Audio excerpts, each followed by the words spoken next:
প্রবাসীরা যখন ছুটিতে বাড়িতে যায় তখন কিন্তু তাদের আনন্দের সীমা থাকে না। আমিও বাড়িতে যাচ্ছি কিন্তু আমার মনে কোনো আনন্দ নেই, আনন্দের চেয়ে কষ্টটা হচ্ছে দ্বিগুণ। এভরিওয়ান, আসসালামু আলাইকুম। সবাই কেমন আছেন? আশা করছি ভালো আছেন। আমরাও আল্লাহর রহমতে ভালো আছি। আপনারা সবাই তো জানেন আমাদের পরিবারের সবাই মিলে সৌদি আরব এসেছিলাম 3 মাসের জন্য। এখন কিন্তু দেখতে দেখতে সময় চলে গেছে, তো আর কিছুদিন পরই আমাদেরকে বাংলাদেশ চলে যেতে হবে। এটা ভাবলেই কিন্তু অনেক বেশি কষ্ট লাগে।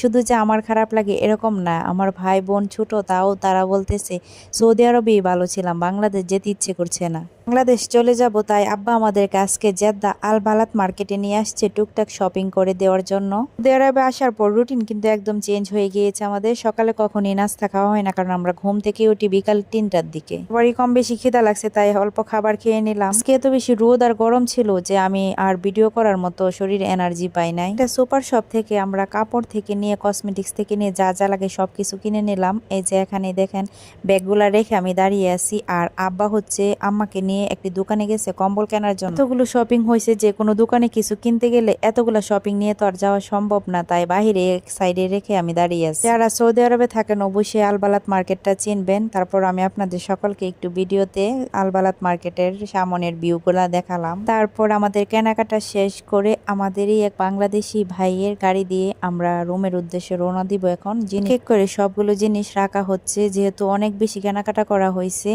আর জিনিসও বেশি, তাই খেয়াল করে ভরতে হবে কি না কি রেখে যায় বলা তো যায় না। আজকে প্রায় অনেক কিছুই কেনা হয়ে গেছে। এর আগেও 4-5 বার বালাত মার্কেটে আসা হয়েছে এবং কেনাকাটা করা হয়েছে। সবকিছু নিয়ে গুছিয়ে বাংলাদেশ চলে যাওয়ার পালা। সবাই দোয়া করবেন আমাদের জন্য।